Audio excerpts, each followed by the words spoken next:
Di sini kita akan membahas beberapa contoh hadis maudhu yang menyebar di masyarakat.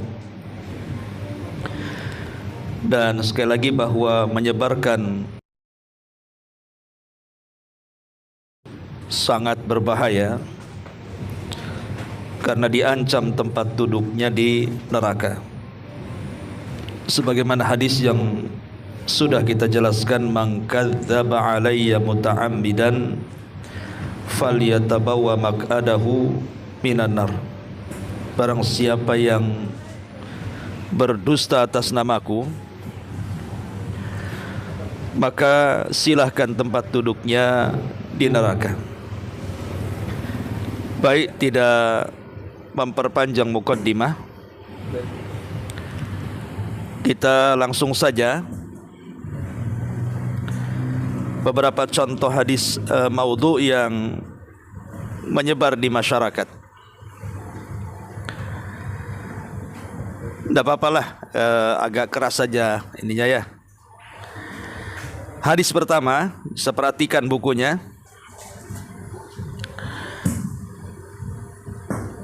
Di antara hadis palsu yang menyebar di sini adalah lafadznya innallaha qabadha qabdatan min nurihi faqala laha kuni Muhammadan. Sesungguhnya Allah menggenggam segenggam dari cahayanya, lalu berfirman kepadanya, jadilah engkau Muhammad. Hadis ini adalah maudhu palsu.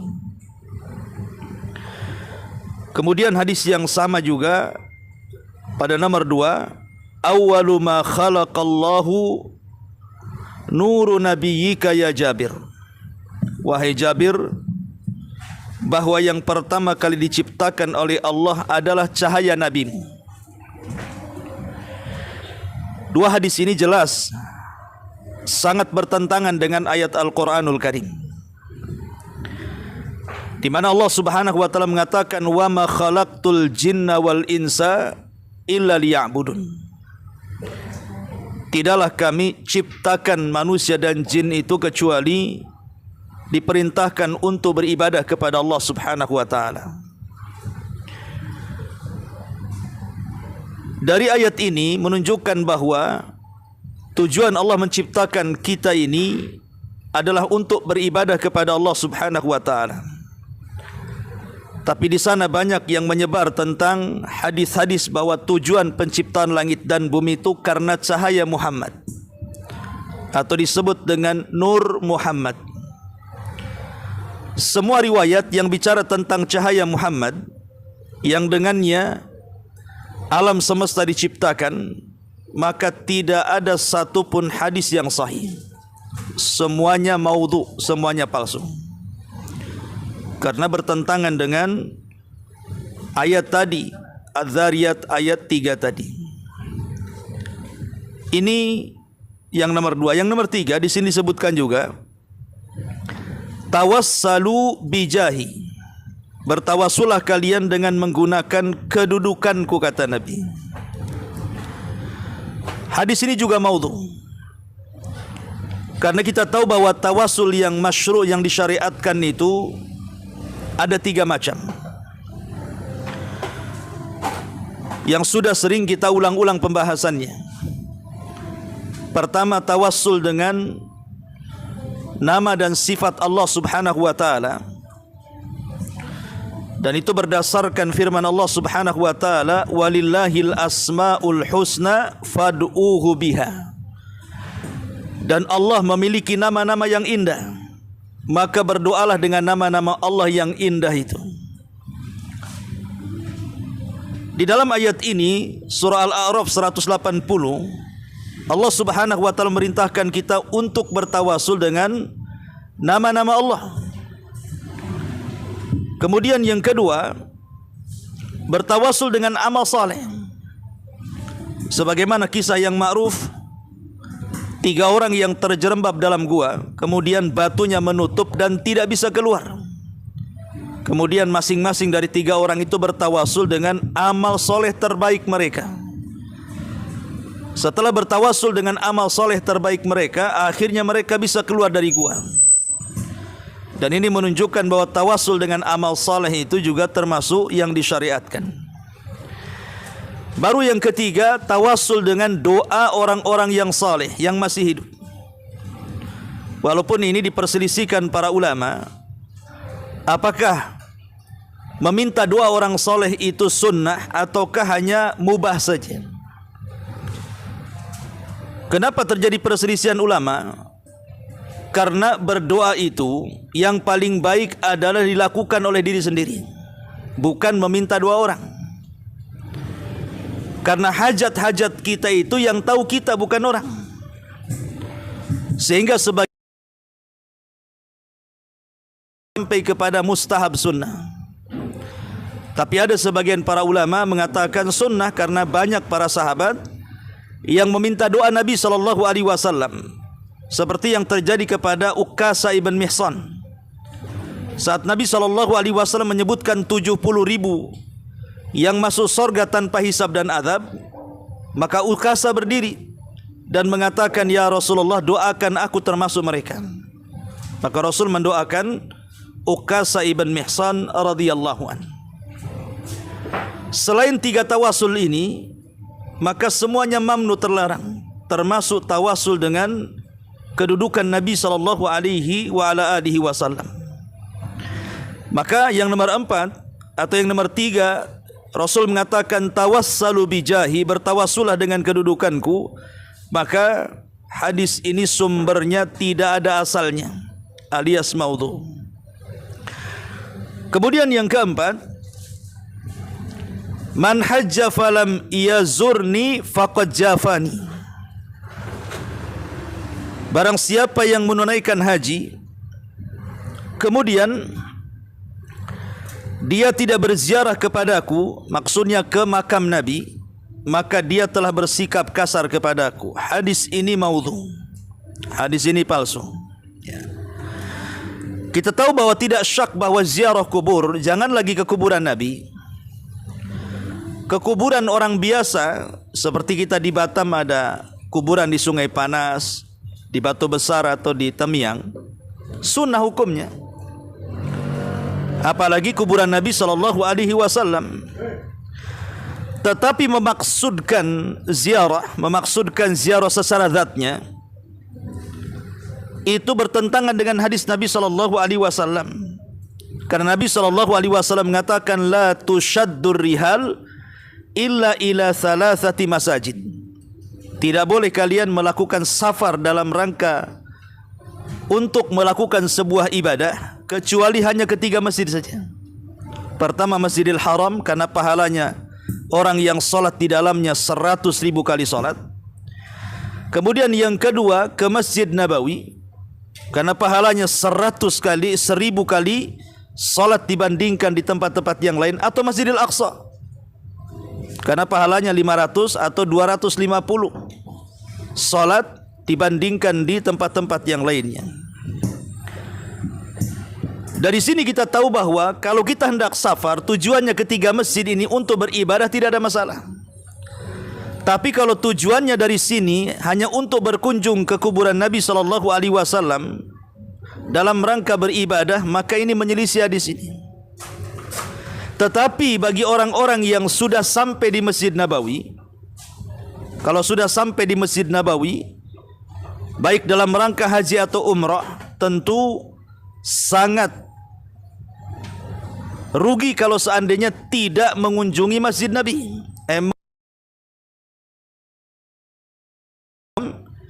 Kepada Nabi sallallahu alaihi wasallam dan 2 sahabatnya, Abu Bakar dan juga Umar radhiyallahu an. Intinya bahwa kalau seandainya kita berada di Masjid Nabawi kemudian berkunjung ke kuburan Nabi, itu hukumnya sunnah. Tapi bukan kemudian mengkhususkan dari kita, dari Indonesia ini, hanya safar, hanya tujuannya ke kuburan Nabi saja. Ini tidak ada dalilnya. Yang ada dalilnya adalah kunjungan ke Masjid Nabawi. Baru setelah sampai di Masjid Nabawi, kalau kita ke kuburan Nabi itu hukumnya sunnah, berziarah. Tentu dalam rangka tadi mendoakan, mengucapkan salam kepada Rasul dan Abu Bakar dan Umar radhiyallahu anhum. Ma'asyiral muslimin wal muslimat rahimani wa rahimakumullah. Kemudian juga hadis yang lainnya yang merupakan hadis tidak ada asalnya, artinya tidak ada sumbernya, di mana ada perkataan al-kalamu fil masjidi ya'kulul hasanati kama ta'kulun narul hatab. Ngobrol di dalam masjid itu sama dengan memakan atau menghapus pahala kebaikan sebagaimana api memakan kayu bakar. Tentu obrolan di sini atau pembicaraan di sini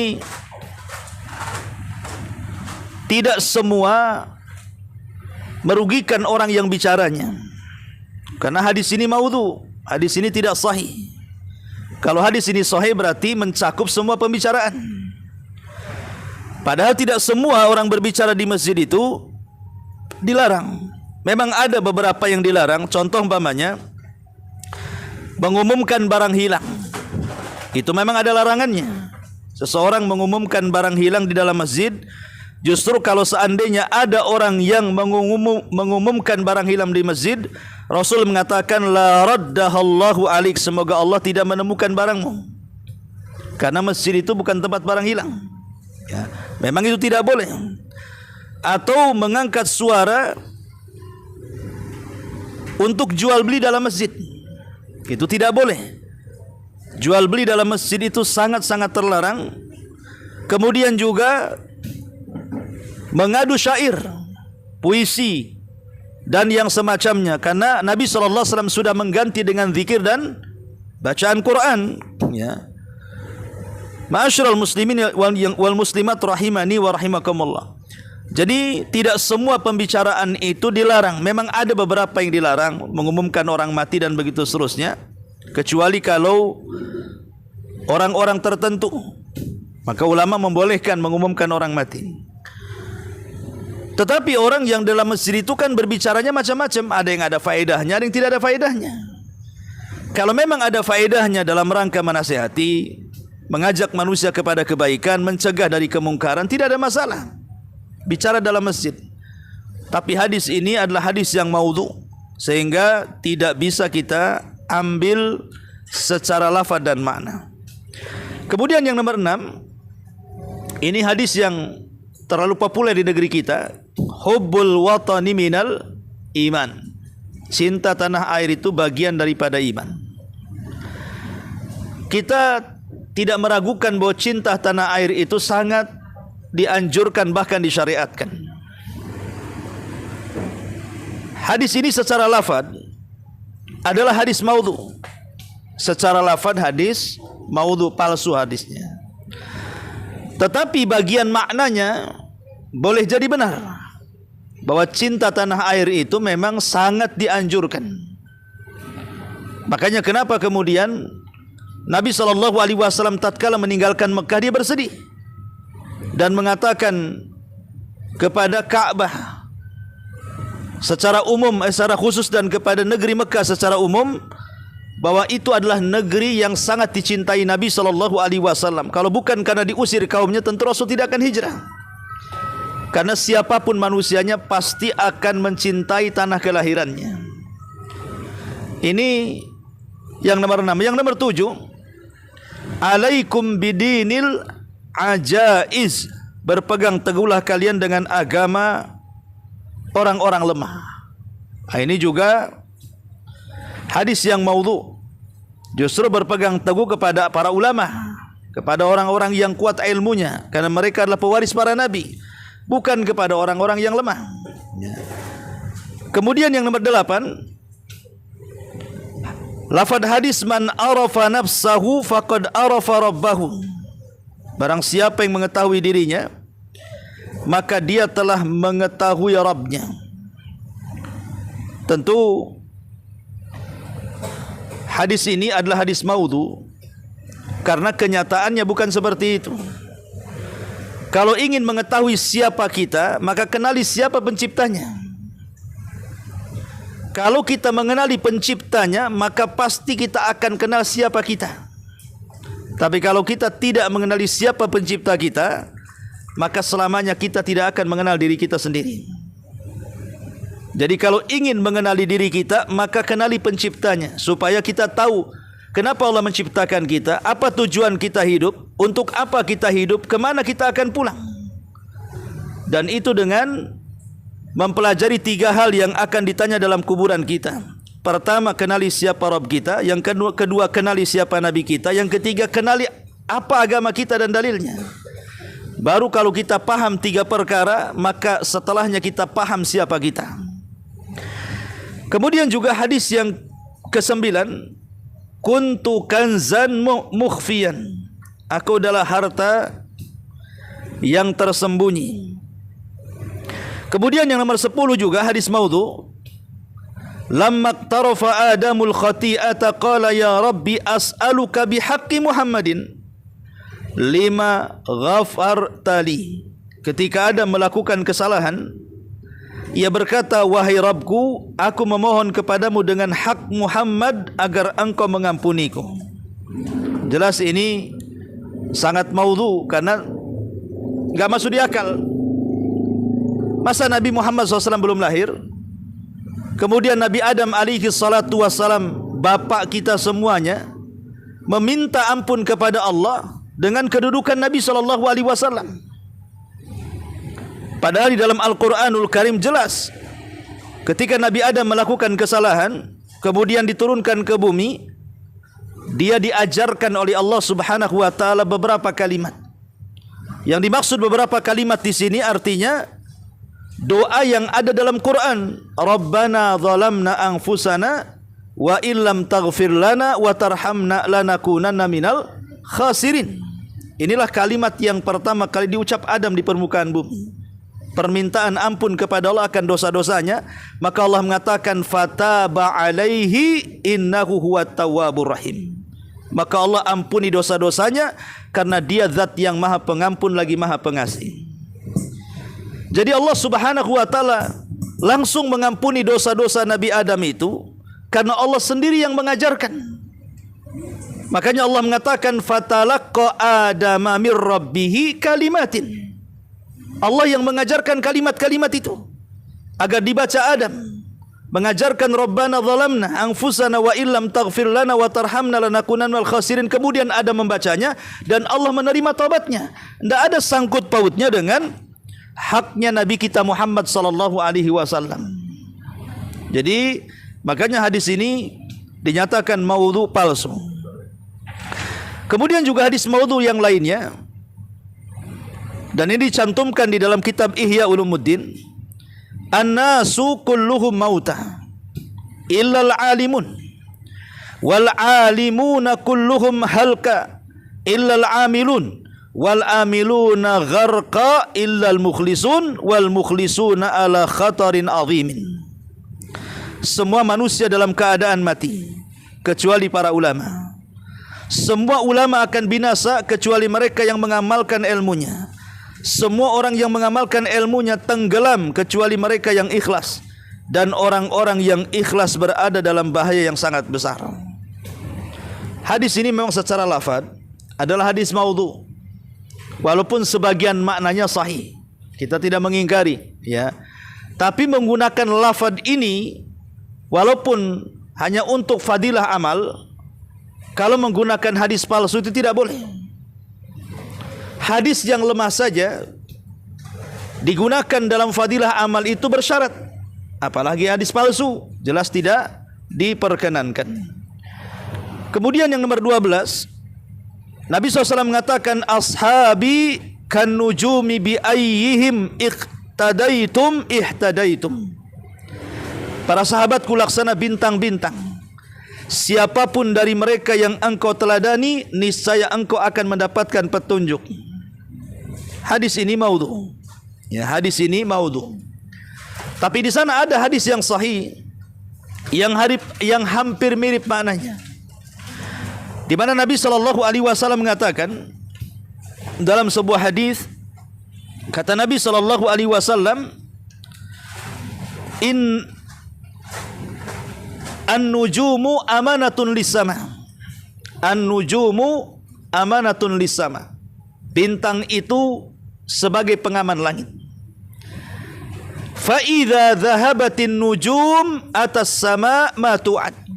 Apabila bintang-bintang yang ada di langit itu pergi, hilang, maka akan terjadi masalah dengan langit.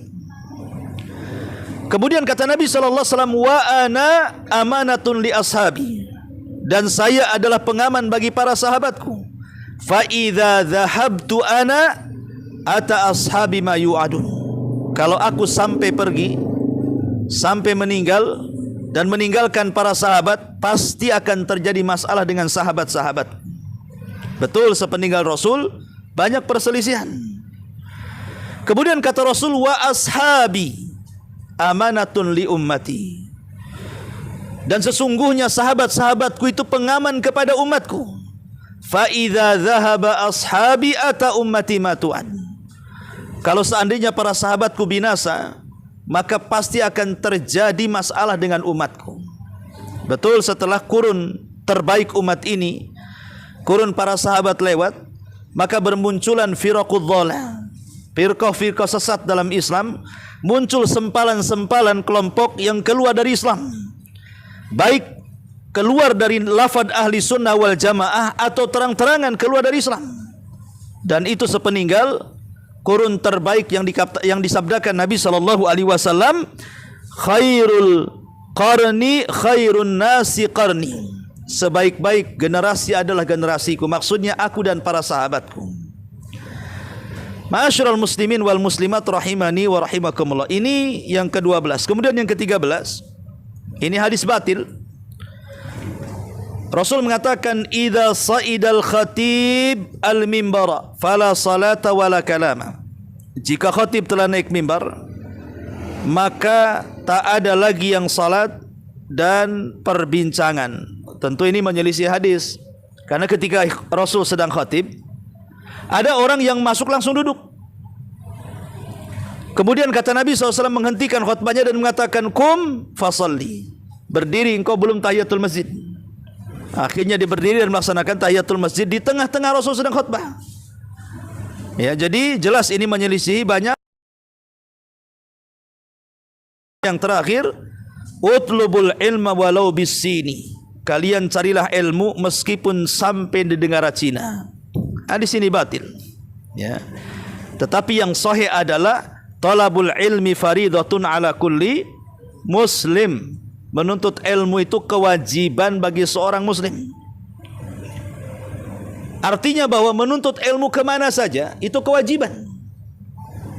Dan kita tahu bahwa poros ilmu hari ini ya di Timur Tengah. Mau kemana lagi? Mau ke Cina, mau belajar apa kan itu ya?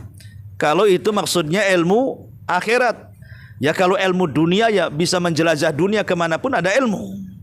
Tapi kalau ilmu agama tidak bisa dicari. Ya, kecuali ke negeri-negeri yang memang melahirkan para ulama. Ya untuk sementara ini mungkin Timur Tengah, Arab Saudi, Yaman atau negeri-negeri yang lainnya. Lah ini di antara 14 hadis batil yang menyebar di masyarakat kita. Ma'asyiral muslimin wal muslimat rahimani wa rahimakumullah. Baik, kita masuk pada bab yang ke-43.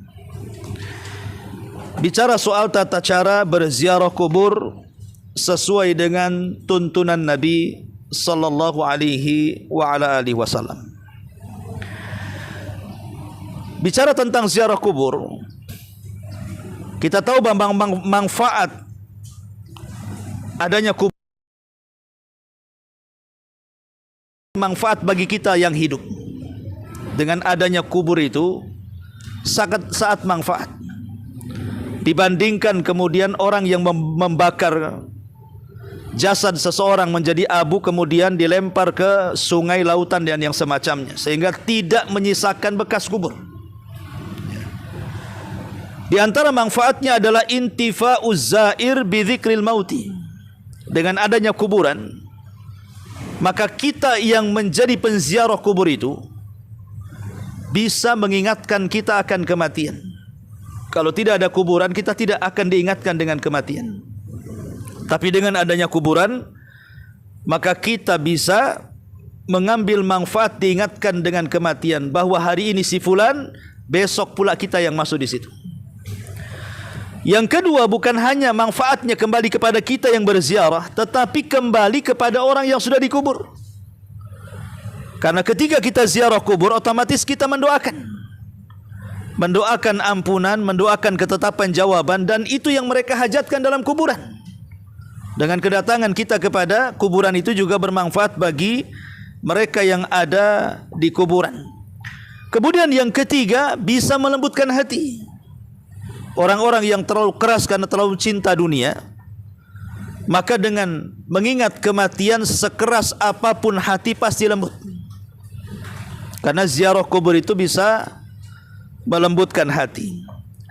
Kemudian yang keempat, manfaatnya bisa jadi menjaga sejarah.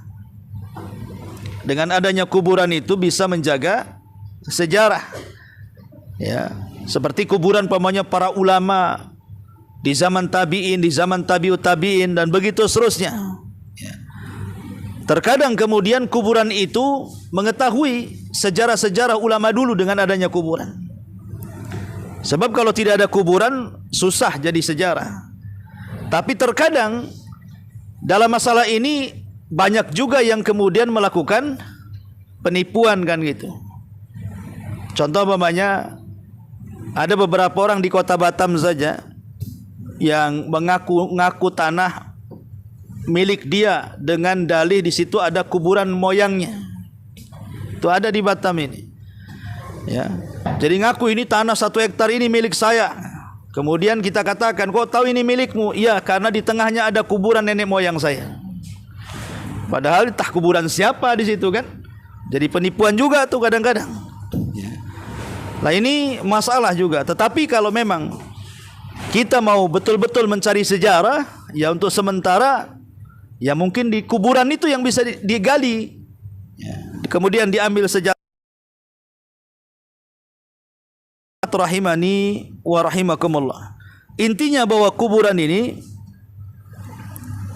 sangat bermanfaat bagi kita kaum muslimin, baik penziarah atau orang yang dikubur itu sendiri. Tetapi bagaimanapun, karena Islam ini agama hukum, ada adab-adab yang harus dipahami ketika berziarah kubur. Maka di sini pengarang menyebutkan beberapa adab bagi orang-orang yang datang ke kuburan, supaya tidak terjerumus kepada kesyirikan dan bid'ah. Ya. Baik, kita masuk pada babnya. Pengarang menyebutkan beberapa dalil. Inni kuntu nahaitukum an ziyaratil kubur fazuruha litudzakkirakumul ziyaratuha khairan. Dahulu aku pernah melarang kalian berziarah, maksudnya dalam periode Mekah. Rasul melarang. Periode Mekah Rasul melarang berziarah kubur. Kenapa? Karena iman para sahabat belum kokoh. Dikhawatirkan kemudian kalau dibuat syariat ini, maka akan banyak terjadi penyimpangan.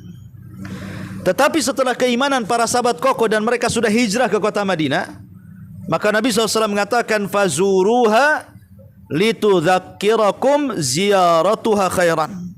Kata Rasul, tapi sekarang ziarah kuburlah kalian untuk mengingatkanmu dalam berbuat baik. Dalam riwayat, tudzakkirukumul akhirah, untuk mengingatkan kamu akan akhirat. Baik, kita masuk pada adab-adab yang ditulis di sini. Yang pertama, ketika masuk, maka sunnah menyampaikan salam kepada mereka yang telah meninggal dunia. Rasul mengatakan, saat beliau masuk ke areal kuburan, membaca Assalamualaikum ahlad diyar minal mu'minina wal muslimin wa inna insya'allahu bikumul lahikun as'alullaha lana walakumul afiyata minal adhab. Semoga keselamatan dicurahkan atasmu wahai para penghuni kubur dari orang-orang yang beriman dan orang-orang Islam, dan kami jika Allah berkehendak, kami juga akan menyusul kalian Kami hanya memohon kepada Allah agar memberikan keselamatan kepada kami dan keselamatan bagi kalian dari siksa kubur.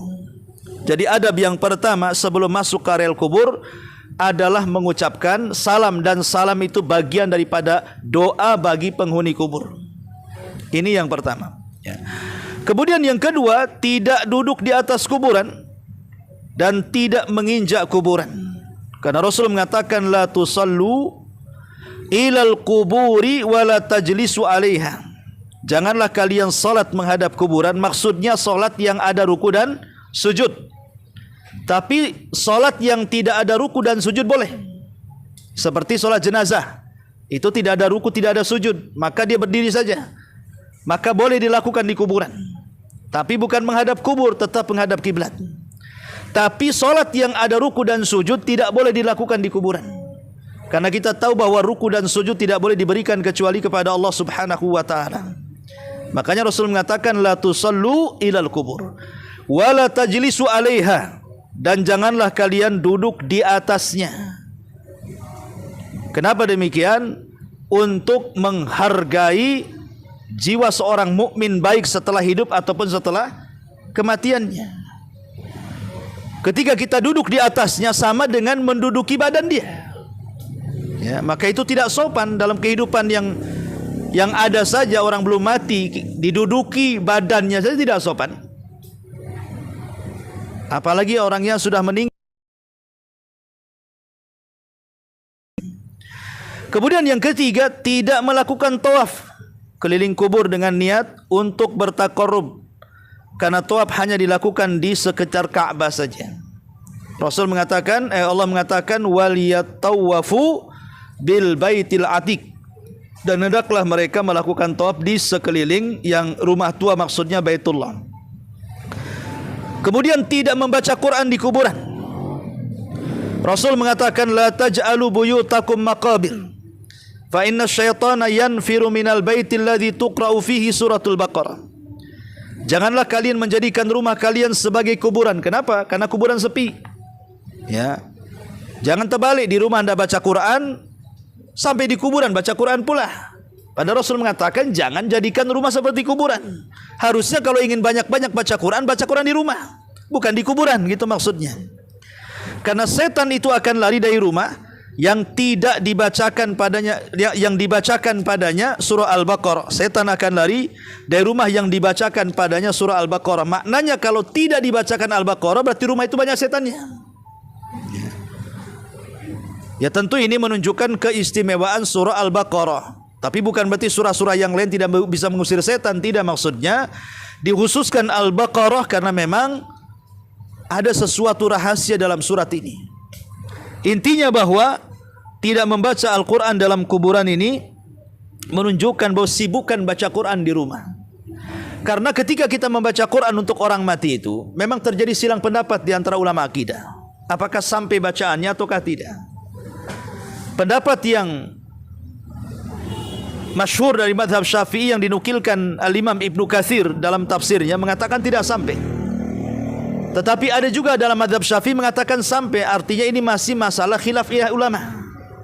Ada yang mengatakan sampai, ada yang mengatakan tidak sampai. Karena ada perselisihan para ulama tentang mengirimkan hadiah dengan membaca Quran. Supaya kita keluar dari perselisihan ini, kembalilah kepada Al-Quran dan Sunnah. Cari yang jelas. Pertama berdoa, yang kedua sedekah. Itu ijma' kesepakatan, tidak ada khilaf ulama. Adapun yang lainnya masih diperselisihkan para ulama, termasuk juga mengirim bacaan Quran, Al-Fatihah dan yang semacamnya kepada orang yang sudah meninggal. Taib. Kemudian yang kelima, tidak boleh memohon pertolongan dan bantuan kepada mayit meskipun dia seorang nabi wali, sebab itu termasuk kesyirikan, bahkan dianggap syirkul akbar. Dalilnya wala tad'u min dunillah ma la yanfa'uka wa la yadurruka fa in fa'alta fa innaka idzam minadh dhalimin.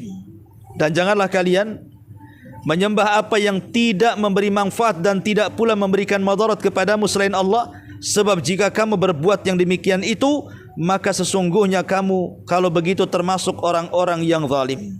Zalim dalam ayat ini artinya kesyirikan. Ya. Tidak boleh orang datang ke kuburan meminta-minta.